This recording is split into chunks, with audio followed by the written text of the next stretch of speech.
investigative journalists not only let my mother down and my family down, they let the public down. At 8:47 a.m. on December 14th, Prince William made what palace insiders later described as the most difficult phone call of his life. The conversation lasted 11 minutes, and by the time it ended, the future of the monarchy had shifted in ways no one had anticipated. The call was prompted by files unsealed just hours earlier, documents that exposed a truth the institution had buried for more than 3 decades. That morning began in an uneasy silence, not the calm quiet of a winter Saturday, but a tense stillness hanging over London as something momentous approached. At the Royal Courts of Justice on the Strand, a single judge arrived before dawn, accompanied by officials who understood the significance of the moment. The courtroom, usually filled with barristers and spectators, stood nearly empty, occupied only by a small group of palace representatives and legal observers bound by strict confidentiality. At exactly 6:02 a.m., Justice Margaret Thornhill signed the order releasing documents that had remained sealed since 1996. The files, which included correspondence, financial arrangements, and legal negotiations between Princess Diana and the royal household during the final months of her marriage to Prince Charles, had been protected for decades under privacy laws meant to shield both the monarchy and Diana's memory. Within minutes of the decision, Buckingham Palace was notified, setting in motion events that would reverberate far beyond its walls. An advisor who was already awake and monitoring developments immediately contacted Kensington Palace, reaching Prince William's private secretary at 6:15 a.m. The message was brief and urgent. The Diana files had been unsealed and His Royal Highness needed to be informed at once. William was already awake in his private study, sipping tea and reviewing briefing notes, and the look on his secretary's face told him everything before a word was spoken. When he quietly asked about the files, the confirmation came swiftly. They had been released that morning and published electronically, with media access imminent. Though a tightness settled in his chest, William remained composed, knowing this moment had been approaching after nearly 2 years of legal uncertainty. He asked to see everything before anyone else, and by 6:45 a.m. the files were securely delivered. Alone in his study, he scrolled through pages of legal correspondence, draft settlements, formal agreements, and handwritten notes from his mother. Seeing Diana's familiar handwriting in the margins of official documents felt haunting and unexpected, but what stood out even more was the substance. These were not the records of a silenced woman, but of someone actively negotiating, strategizing, and fighting for outcomes she cared about, most notably the protection of her sons. As William read, newsrooms across London received the same files, prompting major outlets to mobilize reporters and experts. Within half an hour, headlines began appearing online, cautious at first but growing more defined as details emerged, revealing agreements that limited Diana's public voice in financial terms bound by strict conditions. The story quickly crossed the Atlantic, with American networks breaking into programming and morning shows reshaping their coverage. And for many audiences, especially those who remembered Diana's death, the release of the files felt like reopening an old and deeply emotional wound. By 7:30 a.m., William had read enough to realize he was facing a choice no amount of royal training had prepared him for, as the documents revealed details he had never fully known. At 14, when his parents' divorce was finalized in 1996, he had been old enough to sense pain but too young to understand the negotiations unfolding behind closed doors. The earliest file, a handwritten letter from Diana to her solicitor in March 1993, laid out her priorities with striking clarity: remaining involved in her sons' lives, securing their independent financial futures, and preserving her freedom to continue her work. Reading it tightened William's throat, especially as later correspondence showed that Diana pushed back not on money, but on restrictions that would limit her ability to defend herself publicly. Ultimately, she made a calculated decision, accepting strict confidentiality in exchange for ironclad guarantees protecting William and Harry's places in the line of succession and safeguarding their inheritances through unalterable trusts. A memo from her advisor confirmed that she had deliberately sacrificed her own autonomy to protect her son's long-term security. What shook William most were Diana's handwritten notes scattered among the legal pages, revealing her private hopes that her boys would someday understand why she chose this path, insisting it was never about money but about giving them choices she never had. Her final handwritten postscript, asking that the files remain sealed unless one day her sons needed to see that she had tried, broke something open inside him, not anger, but a deep sadness that she had carried this burden alone. As William set the papers down, his vision blurred, the gray December morning outside mirroring his mood, and when Catherine quietly entered with a cup of tea, she needed no explanation to understand what he had discovered. Catherine spoke gently, and William nodded, unable to reply as she pulled a chair close enough that their shoulders touched. She reminded him quietly that whatever the files contained, his mother's love had never been in doubt, and when William finally found his voice, It was raw with emotion as he acknowledged how much Diana had given up to protect him and Harry without their ever knowing. Catherine squeezed his hand and told him that understanding this sacrifice, painful as it was, mattered.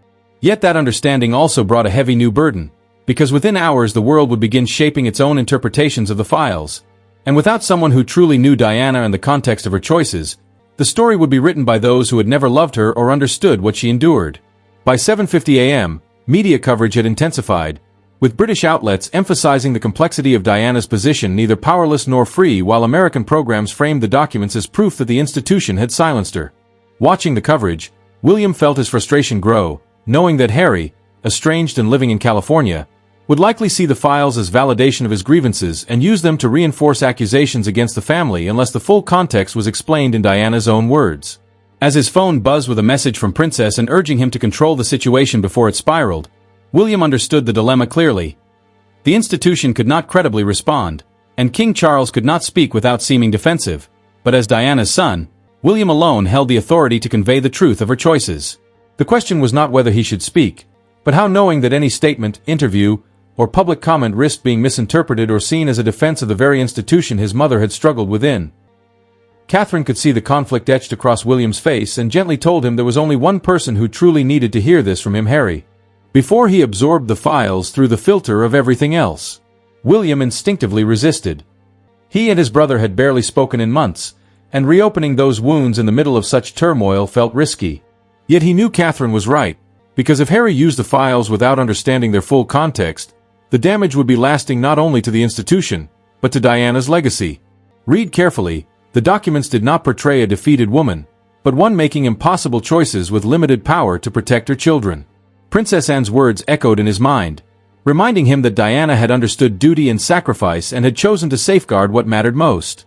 For the first time, William fully grasped that his mother had not been crushed by the system, but had negotiated with it, extracting protections for her sons that had endured for decades.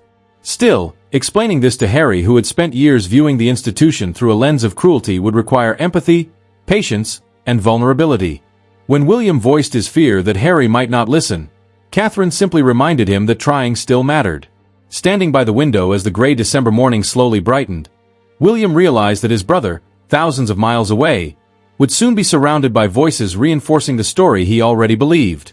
Turning back to Catherine, William asked for the full set of files, especially the letters where his mother spoke about protecting them, knowing that he needed her own words before making the call that could change everything.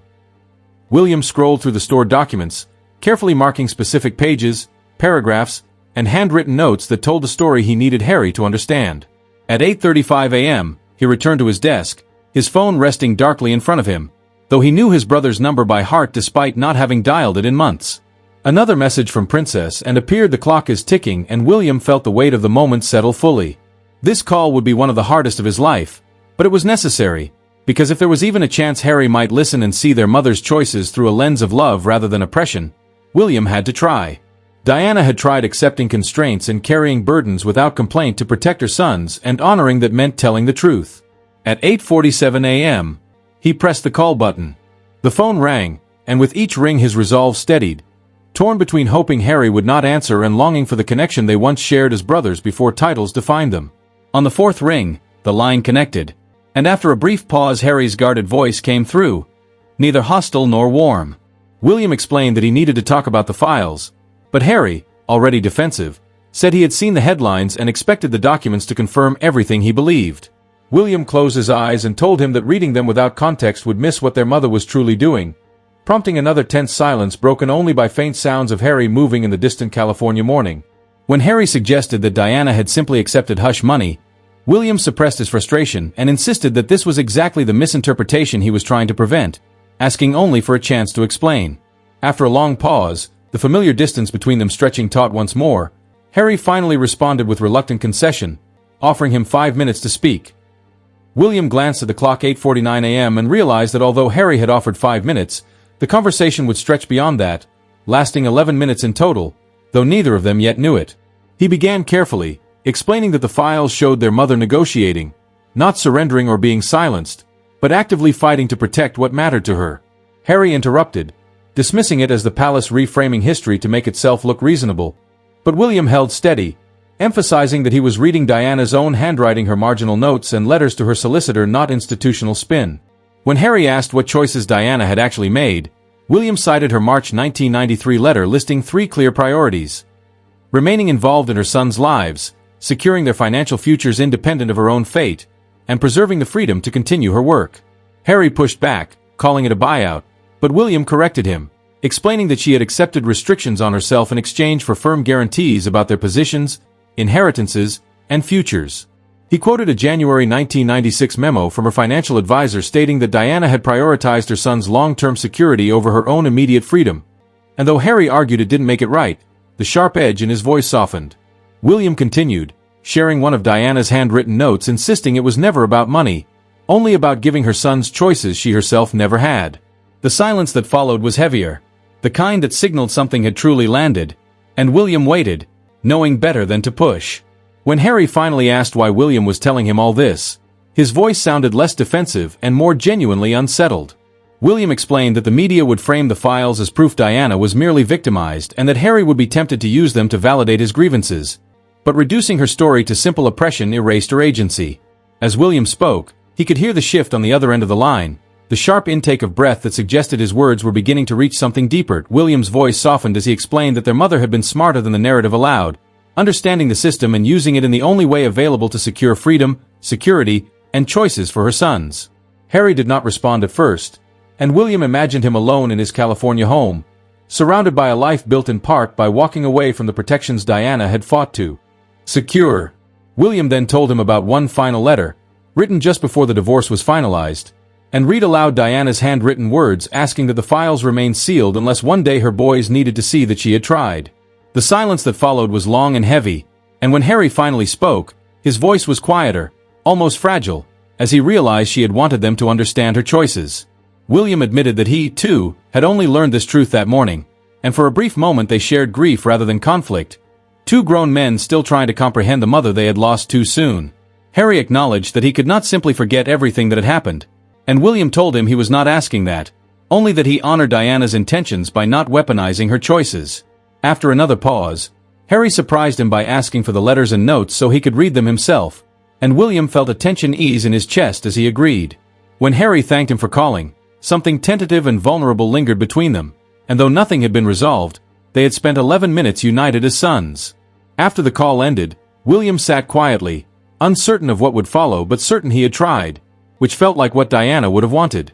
Catherine soon returned and listened as William explained that Harry had not agreed with everything, but he had listened and asked to see the documents, a small but meaningful shift.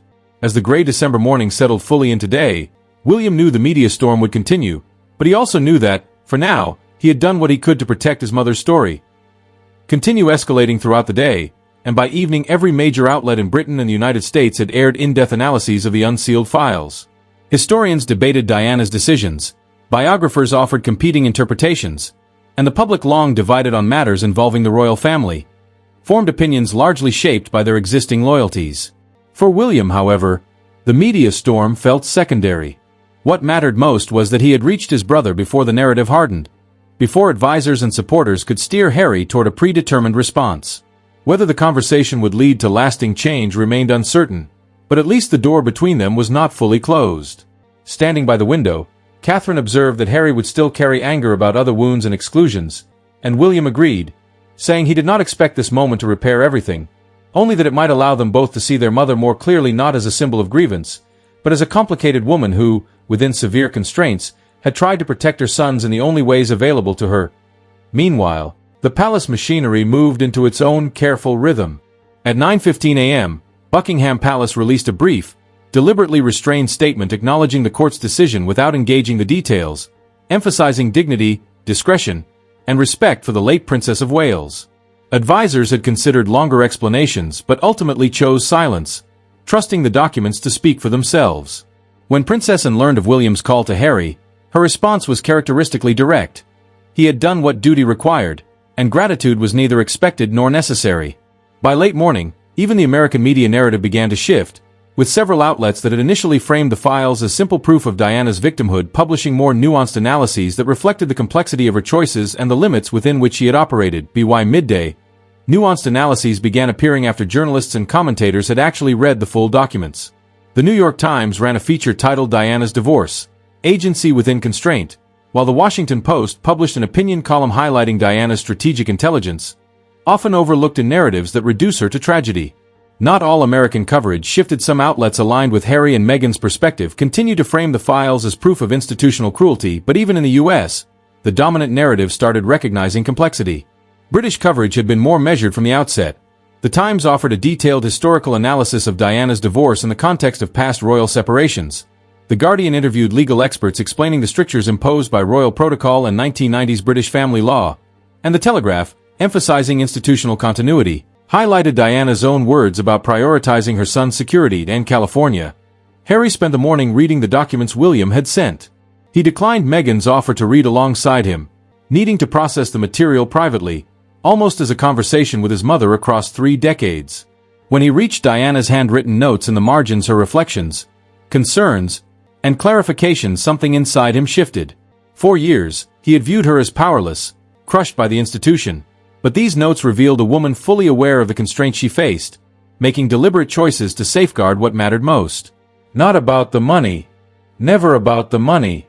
It's about having choices. Harry lingered over that line, aware of the irony. His own life, departures, and media criticisms had been painted as financially motivated, yet his mother, facing similar scrutiny, had framed her actions entirely in terms of agency and protection. The realization did not erase his anger toward the institution or resolve his fractured relationships, but it complicated his perspective in ways he had not anticipated. By early afternoon, media coverage had stabilized. The initial shock and sensational headlines gave way to measured analysis. While debates would continue for days, the central narrative had emerged. Diana had navigated a near-impossible situation with limited power but notable intelligence, making choices that protected her sons at personal cost. It was not the story of a saint or martyr, but of a mother doing the best she could with the options available. For William, sitting in his study as the December afternoon darkened, that felt like the truth: imperfect, complicated, but profoundly real. His phone buzzed a message from Harry, the first initiated by his brother in months. "I read them. I don't agree with everything, but I understand more than I did." William typed back carefully, "That's all I was hoping for." There was a pause, then another message. "She was stronger than either of us realized." William felt his eyes sting. Yes, she was. The conversation ended there. There were no promises of reconciliation, no plans to speak again soon, just a fleeting moment of shared understanding between two brothers who had lost their mother too young and were still, decades later, trying to make sense of what she had left them. As evening settled over London, William stood at his window, watching lights flicker across the city. Catherine came up behind him, wrapping her arms around his waist and resting her head on his shoulder. "You did well today," she said quietly. William covered her hands with his. "I did what she would have wanted. I tried to protect what she built." "And that," Catherine replied, "is exactly what a son should do."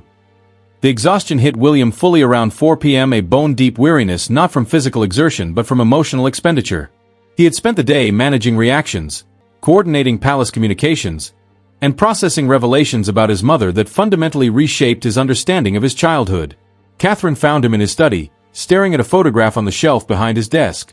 A 1995 picture from Eton, showing Diana smiling beside 14-year-old William, her hand on his shoulder. In that moment, he saw the weight she had carried during negotiations that would determine both her life and the security of her sons' futures. Knowing what she had borne, William felt a fresh wave of grief, not the immediate, sharp grief of loss, but the deeper, complicated grief of understanding the sacrifices made for him without his knowledge or consent.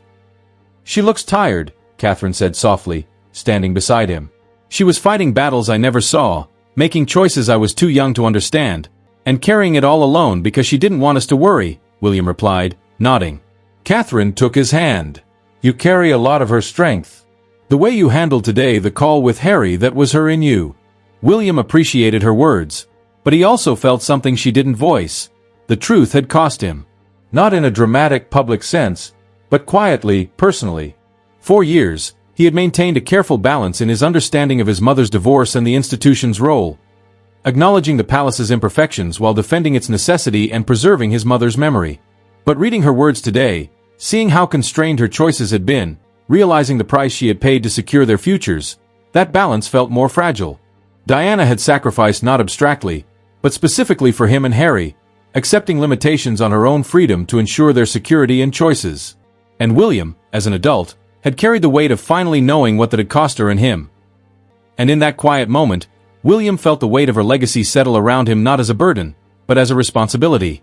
He had done what he could to honor her choices, to bridge the gap with his brother, to preserve the truth of what she had sacrificed.